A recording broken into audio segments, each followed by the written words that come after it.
മന്ദാരക്കാവിലെ വേലപുരം കാണാൻ എന്തട കുഞ്ഞാഞ്ഞേ നമ്മക്കും പോകേണ്ടേ.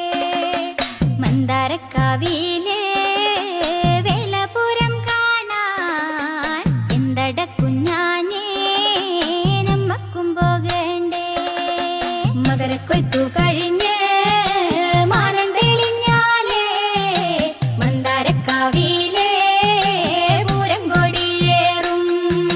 മന്ദാരക്കാവിലെ വേലപുരം കാണാൻ എന്തട കുഞ്ഞാഞ്ഞേ നമ്മക്കും പോകേണ്ടേ. മകരക്കൊയ്ത്തു കഴിഞ്ഞ്